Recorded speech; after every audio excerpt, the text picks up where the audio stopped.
네, 오태훈의 시사본부 듣고 계신 지금 시각 1시 10분 지나고 있습니다. 청취자 여러분들의 참여 기다리고 있습니다. 샵 9730으로 의견 보내주시면 되고요. 짧은 문자 50원, 긴 문자 100원, 어플리케이션 콩은 무료로 이용하실 수 있습니다. 팟캐스트와 콩, KBS 홈페이지를 통해서 시사본부 지난 방송 다시 들으실 수 있고 유튜브를 통해서도 생중계되고 있습니다. 유튜브에서 일라디오 시사본부 검색하시면 영상으로도 만나실 수 있습니다. 매주 월요일 우리나라 둘러싼 치열한 외교 상황을 명쾌하게 정리하고 분석하는 시간입니다. 외교전쟁, 외교부 전략기획관 지내셨습니다. 가톨릭대 국제학부의 마상현 교수와 함께합니다. 어서 오세요. 네, 안녕하십니까. 예, 아베 신조 일본 총리 사임을 했고 이제 일본이 새로운 총리를 이제 뽑아야 되는데 다음 주 월요일 결정한다고요? 네, 그렇습니다. 9월 14일 다음 주 월요일인데요. 이제 예. 집권당인 자민당 총재 선출을 위한 이제 투표가 예정돼 있는데 일본은 이제 의원 내각제를 실시하고 있기 때문에 네. 집권당 총재가 곧 일본 총리가 이제 되는 겁니다. 총리 선출 방식이 그러면 자민당 사람이 되는 건 맞는데 그렇죠. 그 안에서 누가 됐냐에 따라서 이게 달리 갈 수 있어요? 원래는 그 총재 선거는 그 의원들하고 그리고 이제 국민 여론들을 반영하는 그런 방식으로 이제 진행이 되게 돼 있는데 네. 이번에는 코로나 대응과 같은 뭐 급박한 사항들도 있고 조속히 총리 공백을 메꿔야 된다. 뭐 이런 의견이 이제 압도를 하면서 네. 약식 선거를 하는 걸로 결정이 됐습니다. 지난 9월 1일에 자민당에서 이제 논의한 결과 이렇게 이제 결정이 됐고요. 네. 그래서 이제 중의원, 참의원 의원들의 총회에서 그 결정이 되는데 그 광역지자체 연합회 대표로서 이제 141개의 표가 배정이 돼 있긴 합니다만 네. 중의원, 참의원 합치면은 총 394표가 부여가 돼 있습니다. 그렇기 네. 때문에 그 의원들의 몫이 한 4분의 3 정도를 이미 차지하기 때문에 의원들의 표의 향방이 어디로 가느냐에 따라서 네. 총재 선출이 사실상 결정이 되게 돼 있습니다. 의원 내각제 상에 총리를 뭐 선출해서 뭐 그럴 수는 있다고는 합니다만 그래도 뭐 이런 결정에 대한 반발 같은 건 좀 별로 없나 봐요. 그 9월 1일에 이제 자민당 내에서 총재 선거 방안에 대해서 논의를 할 때 네. 그 좀 반대 의견도 좀 있었던 모양입니다. 그렇지만 그 대부분의 이제 뭐 어떻게 보면 압도적인 의견은 네. 좀 총리 공백 상태를 빨리 메워야 된다. 뭐 이런 명분 하에서 이제 그 빠르게 약식으로 그 선거를 하는 쪽으로 결정이 됐습니다. 네. 그러면 아베 후임은 누가 될 것이냐? 뭐 많은 언론들이 뭐 여러 뭐 전망들 내놨지만 한 군데로 모아지는 건 스가 요시히데 관방장관이라고요? 그렇습니다. 그 스가 요시히데 관방장관이 사실상 뭐 유력하게 된 거는요. 네. 이제 일본의 그 자민당 정치는 사실상 그 파벌에 의해서 움직이는 경우가 많은데 현재 자민당 내에는 7개의 파벌이 있다고 합니다. 7개 파벌이 돼 있어요. 그중에서 한 5개 파벌이 이미 스가 관방장관의 총리 선출을 사실상 지지하는 그런 입장을 취하고 있기 때문에 사실상 이제 스가 관방장관이 차기 자민당 총재이자 일본 총리로서 사실상 유력하게 지금 대세를 굳혀가고 있는 중입니다. 이 관방장관이라는 직책이 우리나라는 없잖아요. 없습니다. 네. 뭐 하는 직책이에요? 내각 관방이라고 해서요. 그 총리가 그 거느리는 내각부 소속의 기관이 있는데 이 내각 관방이라는 기관을 책임지는 대신입니다. 네. 근데 이 내각 관방이 하는 일은 뭐 우리식으로 얘기하면 대통령 비서실 비슷한 역할을 하는데요.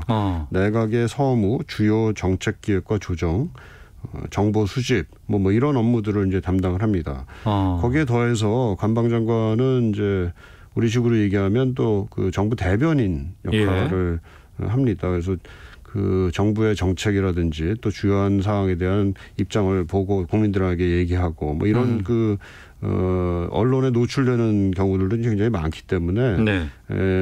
말하자면은 그 일본 내각의 한 2인자다 이렇게까지 얘기할 수 있을 정도로 중요한 자리입니다. 네. 그러니까 총리의 비서실장 아니면 총리의 대변인 이걸 맡고 있는 직책이라고 보면 되겠군요. 그 두 가지를 다 겸하고 있으니까 상당히 그 중요한 직책이겠죠.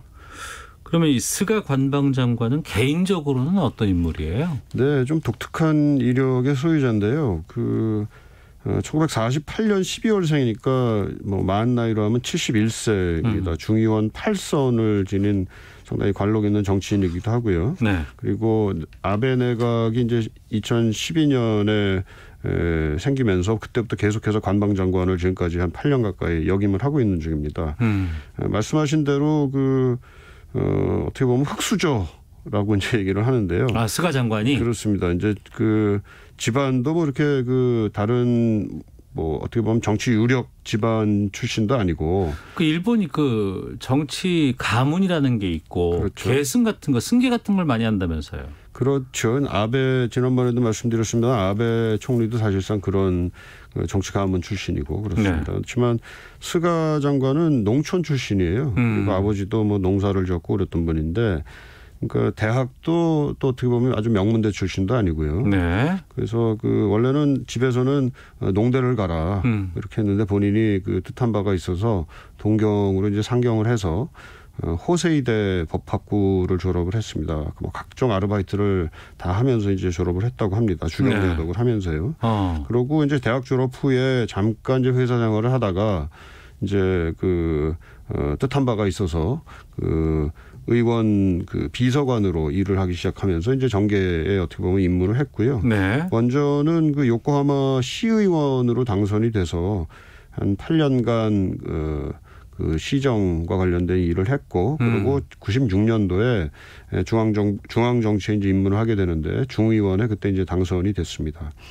파벌도 사실 이 사람은 좀 분명치가 않은 사람인데요. 일본 정치는 제가 말씀드린 대로 자민당 정치는 특히 파벌에 의해서 좌우되는 경우들이 많은데 예. 이 스가 장관 경우에는 애초에는 뭐 파벌에 좀 속해 있고 그러다가 2009년도에 자기가 그동안 속해 있던 파벌에서 이제 뛰쳐나오면서 파벌 정치가 사실 낡은 정치다 뭐 이렇게 이제 얘기를 하면서 뛰쳐나왔습니다. 그 뒤로는 뭐 아주 분명한 파벌에 속해 있는 그런 입장도 지금 취하지 않고 있기 때문에 예. 상당히 좀 독특한 이력을 가지고 있는 정치인이다 이렇게 요약을 할 수가 있겠습니다. 말씀하신 것만 듣고 나면 상당히 인생 역정이 좀 있었고 그렇죠. 나름대로 밑바닥부터 하나씩 단계를 밟아서 올라가는 좀 괜찮은 사람 같다라는 생각이 드는데 네. 뭐 그거야 뭐 저희가 뭐 제대로 알 수는 없으니까요. 다만 아베 총리와는 상당히 결이 다른 것 같은데 네네. 아베가 했던 정책들을 그러면 스가 관방장관이 총리가 된다 그러면 계속 따라갈까요? 아니면은 바꿀까요? 아직은 총리가 지금 정확히 되지 않았기 때문에 물론 어떤 정책을 취할지는 정확히 알 수 없겠지만은 두 가지 측면이 다 있는 것 같습니다. 이분이 한 7, 8년 가까이 아베 내각에서 2인자 역할을 사실 해왔고 그러니까 아베 정권에서 취했던 정책이 자기하고 완전히 또 무관한 건 아닙니다. 네. 그런 차원에서는 그 아베 정부가 취했던 정책들을 계승하려는 그런 입장이 분명히 있을 거고 이미 그런 입장을 9월 2일 기자회견에서 이제 표명을 하기도 했습니다.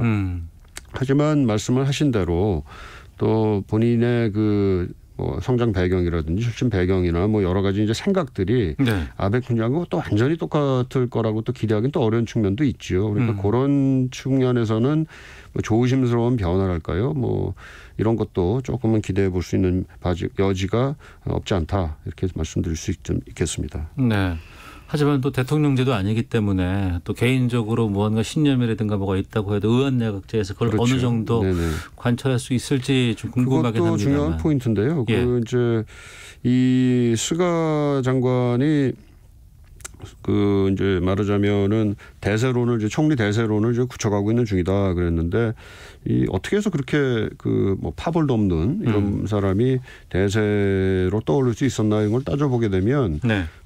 아베 총리가 사실상 좀 도와준 거 아니냐 뭐 이런 얘기도 있습니다. 그러니까 원래는 아베 총리가 이제 전에 그 외무상을 지냈던 기시다 후미오 자민당 정조 회장을 자신의 후계자로 원래는 낙점을 하고 있었는데 아베가 그렇습니다. 그런데 기시다 정조 회장이 이시바 전 간사장에게 뭐 여론에서도 물론이고 당내에서도 이렇게 좀 그 뭐 뚜렷한 그 뭐랄까요 그 인기도를 지지도를 별로 이렇게 보여주질 못해서 이러면은 좀 안 되겠다 싶어서 오히려 스가를 자신의 후계자로 삼아야 되겠다 하는 그런 마음을 좀 바꾸는 그런 상황이 발생했다라는 그 분석이 있습니다. 그래서 어떻게 보면 그 스가 장관은 총리가 되더라도 아베 총리의 후광하에서 된 거기 때문에 아베 총리의 그 입김이 뭐 총리에서는 퇴임을 했지만 여전히 남아있을 가능성도 좀 있겠다 이렇게 생각을 하고 있습니다. 네. 스가 관방장관이 신임 총리로 바로 가는 건 분명히 아닌 것 같고 아직도 변수는 좀 있긴 있는 거죠. 뭐 9월 14일 이제 그 선거가 다음 주에 있어 봐야지 이제 되는 거니까 예. 뭐 큰 이변은 아마 없지 않을까 싶은데요. 뭐 큰 이변이 없는 한은 총리가 되는 걸로 봐야 되지 않나 싶습니다. 알겠습니다. 우리로서는 가장 중요한 게 이제 경색되는 한일 관계 이게 어떻게 풀어가야 되느냐 또 그쪽에서는 어떻게 대응할 것인가라는 것들 전망해 보는 거거든요. 그렇죠. 어떨 것 같습니까? 그 아베 총리 내각에서 실시했던 그 한국에 대한 정책에서 이제 가장 그 핵심적인 것은 그 강제징용 문제에 대한 우리 대법원 2018년도 대법원 판결을 인정하지 않는 거였거든요. 네. 그 입장을 지금 스가 관방장관도 계속해서 유지를 해오고 있습니다. 그리고 뭐 엊그저께 그 인터뷰 뭐 일본 언론과 가진 인터뷰에서도 그런 입장을 계속해서 이제 표명을 하고 있습니다. 그렇기 네. 때문에 당장은 그 한일 관계가 그 스가 장관이 이제 총리가 되더라도 뭐 아주 단시일 내에 개선될 거다라고 이렇게 기대하기는 좀 어려운 것 같아요. 그렇지만은 그 한일 관계가 개선돼야 된다라는 또 개선 필요성이 있다라는 또 그런 요인들도 지금 계속해서 작동을 하고 있고요. 네. 예를 들면 중국이 부상하는 데 있어서의 공동 대응 문제도 있고 또 그 코로나 관련된 공동 협력의 문제도 있고 또 미국이 뭐 한국의 동맹이기도 하고 일본의 동맹이기도 한데 한일 관계 개선을 굉장히 강하게 바라고 또 압력도 가하고 있는 상황이고 그래서 좀 그 정치적인 계기를 활용한다면 특히 이제 올 11월쯤 되면 한국에서 이제 한중일 정상회담을 추진하고자 하는 우리 정부의 지금 계획도 있는 것 같습니다. 네. 이런 등등의 계기를 잘 활용한다면 일본 총리 교체 상황을 기회로 해서 그 일본의 새로운 지도자가 좀 유연한 대한 정책을 마련할 수 있는 그런 계기도 혹시 생기지 않을까 그런 기대가 좀 있습니다. 네. 청취자 1416님께서 마 교수님 방송 잘 듣고 있습니다. 말씀도 논리적으로 잘하시지만 목소리가 좋으셔서 음성만 들어도 기분이 좋아집니다. 라고 주셨는데 감사합니다. 가톨릭대 국제학부 마상현 교수와 함께 외교전쟁 말씀 나누고 있습니다. 하나만 더 짧게 좀 가보겠습니다. 네네. 우리나라 무기입니다. K9 자주포. 호주 수출을 눈앞에 두고 있고 전체 계약 규모가 최대 1조 원 정도로 전망이 되고 있다고 합니다. 상당히 우려선 반가운 일인데 네네. 궁금한 게 호주가 적국이 별로 없는 그런 곳으로 알고 있거든요. 왜 이렇게 힘을 키우는 건지 왜 이런 무기들을 막 사들이는지 궁금해요. 그 호주가 그 오세아니아에 있고 뭐 대양으로 이제 그 다른 대륙과 다른 나라들과 많이 떨어져 있기는 한데요. 네. 그럼에도 불구하고 호주는 2차 대전 때 일본의 공격을 받아서 상당한 피해를 입기도 했습니다. 그렇기 때문에 그 호주가 완전히 동떨어져 있는 나라라고 자기들을 생각하지는 않고요. 예. 항상 그 주변의 위협에 대해서 경계를 하고 있는 그런 나라입니다.